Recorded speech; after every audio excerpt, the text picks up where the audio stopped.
안녕하세요, 지메입니다.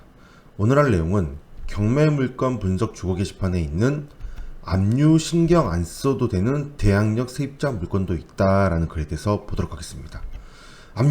압류가 뭔가요? 세금이죠. 세금인데 참 무섭습니다. 세금 같은 경우는 배당이라는 것 자체가 법정기일이라는 걸 기준으로 하게 되거든요. 일단 여기까지 아신 상태에서 내용을 보겠습니다. 성남시 분당구에 나와 있는 아파트입니다. 자, 경매에서는 배당을 알아야 할 때가 있습니다. 이 배당을 알고 모르고 차이에 따라서 어떻게 될 건지가 좀 달라지는 경우가 있거든요. 특히 대항력이 있는 세입자가 있는 경우에는 배당에 대해서는 반드시 알아야 됩니다. 얼마를 인수할지도 모르거든요. 대항력 있는 세입자가 있어서 세금에 의한 압류의 법정기일이 대항력 세입자보다 먼저 배당을 받게 된다면 이 세금이 먼저 배당을 받음으로 인해서 그만큼 세입자는 배당을 못 받겠죠. 배당을 받지 못한다면 배당받지 못한 나머지 금액은 낙찰자가 인수를 해야 됩니다. 그러므로 되게 조심해야 되겠죠. 물론 경매를 할 때 배당을 몰라도 되는 물건들이 있습니다. 소유자가 살고 있고 등기부가 근저당 하나만 있고 아무것도 없는 그런 물건들은 배당 몰라도 상관없겠죠. 당연히 근저당 하나만 있고 근저당 배당받으면 끝날 테니까요. 이런 건 몰라도 되지만 이런 세금 같은 경우 압류된 등기된 날짜가 법정기일로 날짜를 배당받게 되거든요. 예를 들어 세입자의 전입신고가 이때 세입자 전입신고를 했습니다. 근데 시간이 흘러서 이때 압류 등기가 들어왔습니다. 이게 압류 등기가 들어오고 이게 세입자입니다. 세입자가 압류보다 먼저 들어왔습니다. 그래서 당연히 세입자가 먼저 들어왔고 전입신고를 하고 확정일자를 다 받았기 때문에 여기서 먼저 배당을 받을 줄 알았는데 알고 보니 압류의 법정기일이 세입자보다 빠르게 되는 경우도 있죠. 그 경우에 이 압류가 먼저 배당을 받게 되는 거죠. 이런 경우에는 문제가 될 수가 있다는 거죠. 그러므로 대항력 있는 세입자만 없다면 이런 압류는 신경 쓰지 않아도 됩니다. 신경 쓰지 않아도 되는데 어차피 압류는 법정기일이 빠르든 늦든 어차피 소멸될 뿐인 거고 대항력 있는 세입자가 없다라면 어차피 상관이 없게 되는 거죠. 그런데 이 물건 살펴볼게요. 이 물건 세입자가 있는데요. 2018년 9월 10일 날 전입을 했습니다. 그리고 최선준 설정일자의 등기부에 설정된 가압류가 2019년 2월 26일 날 들어왔습니다. 자, 보다시피 몇 개월 빠르죠. 몇 개월 전입신고가 빠르기 때문에 세입자는 대항력이 있습니다. 그리고 세입자의 보증금은 2억 5천만 원이고요. 2억 5천만 원을 정상적으로 배당 요구를 했습니다. 확정일자도 바로 있고요. 그래서 세입자가 2억 5천만 원을 전액 배당을 받지 못한다면 낙찰자는 이 배당받지 못한 금액을 인수를 해야 됩니다. 자, 근데 중요한 거는 압류입니다. 이렇게 압류. 자, 동안양 세무서장. 일반적으로 여러 가지 압류의 종류들이 있겠지만 그냥 이렇게 무슨 구청이나 이런 곳은 지방세여서 금액이 좀 적는 경우가 많이 있거든요. 재산세라든가 자동차세라든가 적은 경우가 많이 있는데 이렇게 세무서장으로 이렇게 국세 같은 경우는 적지 않은 경우가 많이 있습니다. 세무서 같은 경우는 어떤 경우는 세무세 많이 내나요? 가장 대표적인 게 부가세 같은 거 될 수가 있겠죠. 부가세 같은 거. 그래서 세무서장이 만약에 금액이 엄청나게 크다면 그리고 등기된 날짜가 2020년 1월 23일인데 혹시 1월 23일에 만약에 2019년도에 발생한 세금 같은 경우에 2020년도에 압류가 되었다면 세입자가 더 빠르죠. 그러면 문제가 안 되는데 만약에 2018년에 발생한 부가세라든가 그 전에 발생한 부가세가 이제서야 압류가 됐다란다면 이 압류가 먼저 배당을 받게 될 겁니다. 그러면 당연히 대항력 있는 세입자는 배당을 이 2억 5천 중에서 일부를 배당을 받지 못할 것이고 배당받지 못한 금액은 낙찰자가 인수하게 되니까 문제가 커질 수가 있겠죠. 그러므로 이 압류의 법정기일과 금액을 알아야 되는데 이 경매의 특징상 개인정보라는 게 너무 좀 그렇습니다, 사실. 그래서 세무서에 전화를 해서 이 사람의 압류 금액과 법정기일을 알고 싶습니다. 그러면 세무서에서 뭐라고 할까요? 개인정보를 알려드릴 수 없습니다 라고 하는 거죠.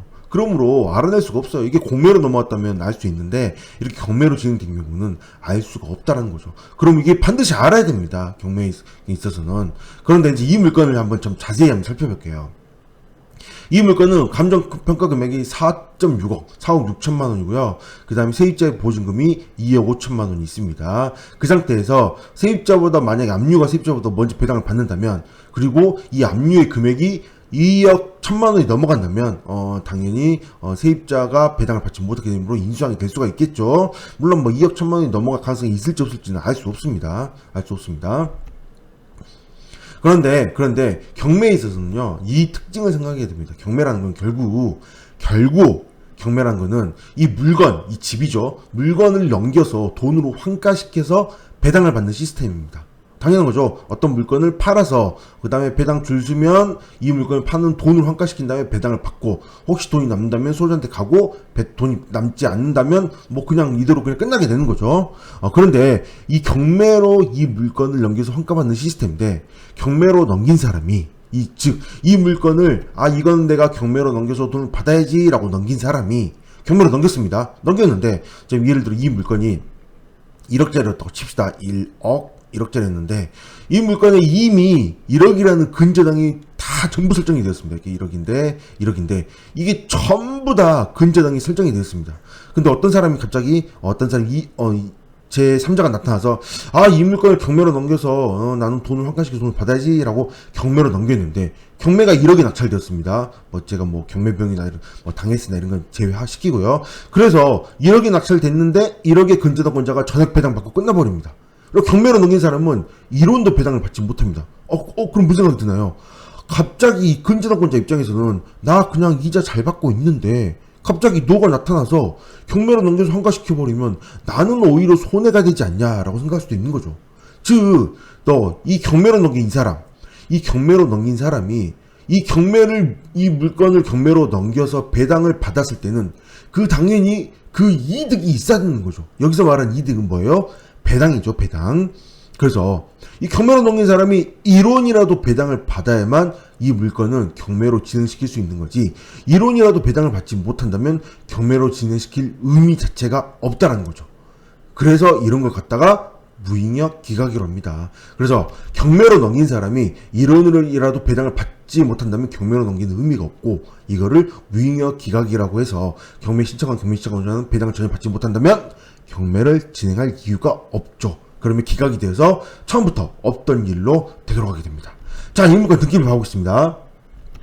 2019년 2월 26일 아까 매각물건 명세서에서 나와 있는 이 날짜입니다. 이 날짜 2019년 2월 26일 이 날짜에 가압류가 되었고요. 그 다음에 가압류에 의한 본압류를 이용해서 채권자가 경매로 넘겼습니다. 자, 그러면 이 물건의 배당 순서를 한번 생각해 보겠습니다. 배당 순서. 자, 배당 순서를 생각해 보면 어떻게 생각해 보냐면, 제일 먼저 누가 배당을 받나요?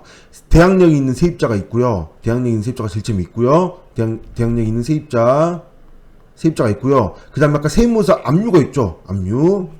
압류가 있고, 세입자가 있고, 압류가 있고, 그 다음에 가압류가 있고, 가압류로 경매 넘긴 채권자가 있습니다. 이게 1번, 2번, 3번입니다. 근데 배당에 있어서는 이 압류가 세입자보다 빠를 수 있다고 얘기했습니다. 법적이 빠르다면 얘가 먼저 배당을 받든 어쨌든 이 경매로 넘긴 이 가압류권자는 가장 꼴순위입니다. 이 사람이 먼저 배당을 받더니 어차피 1번이 얘가 되든 1번이 얘가 되든 이게 그 다음 순위가 되는 거죠. 즉 무슨 뜻이냐면, 경매가 진행이 되어서 이 가압류권자가 1원이라도 배당을 받는다는 뜻은 무슨 뜻이냐면, 이거의 두 개 합산이 전액 배당이 됐을 때, 그 다음 배당되고 남는 금액이 1원이라도 있다면 가압류권자가 배당을 받게 되겠죠.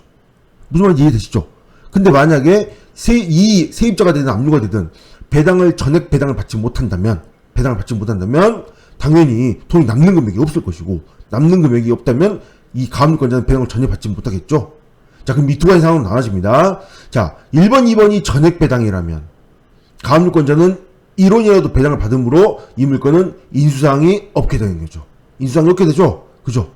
근데 만약에 1번, 2번이 전액 배당이 아니라고 한다면 어떻게 되나요? 이 물건은 무잉여 기각이 돼서 어차피 낙찰자는 인수사항이 없게 되는, 어차피 그냥 경매 취하가 되는 거죠. 기각이 돼서. 그래서 낙찰자는 인수사항이 없게 되는 거죠.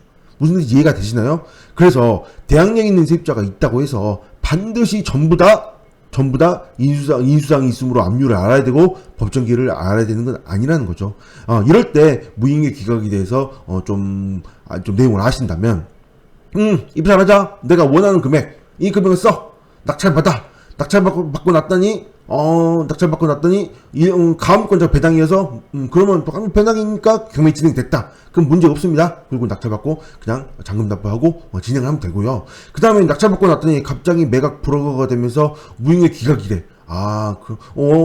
그러면 전액 배당이 아니어서 압류가 문제가 생겨서 또는 세입자의 이 보증금 때문에 전액 배당이 아니어서 문제가 생겨서 이거는 경매가 기각이 됐구나. 그럼 안타깝네 라고 입찰 보증금을 돌려받으면 되는 거죠. 이해되시죠? 무슨 말인지? 그러므로 대항 압류일처럼 제가 제목에 써놨는데 압류를 신경 안 써도 되는 대항력 있는 세입자는 제가 반드시 항상 얘기를 하거든요. 대항력 있는 세입자 물건은 압류를 반드시 신경 써야 된다고요. 법정 기일 중요하니까요. 근데 압류를 신경 안 써도 되는 대항력 있는 세입자 물건도 있다라는 걸 무인 기각이라는 걸 좀 아시면 이런 물건을 살펴보실 수 있고요. 이런 물건들을 보실 때 꼭 이런 물건만 그렇다는 거지 그게 아닌 경우도 있습니다. 꼭 다른 조건에 의해서 예를 들어 대항력 있는 세입자 이 물건에 있어서 세입자가 만약에 중복 경매로 넘겼다. 그렇게 되면 무효의 기각이 안 되는 상황이 벌어지니까 좀 상황이 달라집니다. 그래서 이 물건 같은 이런 상황 앞뒤로 정확히 파악이 되는 이런 상황만 상황만 문제가 안 된다라는 거지 좀 다른 상황이 좀 들어가게 되면 문제가 될 수 있는 상황도 있기 때문에 반드시 앞뒤 모든 등기부를 보시면서 앞뒤 모든 서류에 이 모든 걸 다 따져보고 결정을 하셔야 됩니다. 네, 오늘 여기까지 하겠습니다. 감사합니다.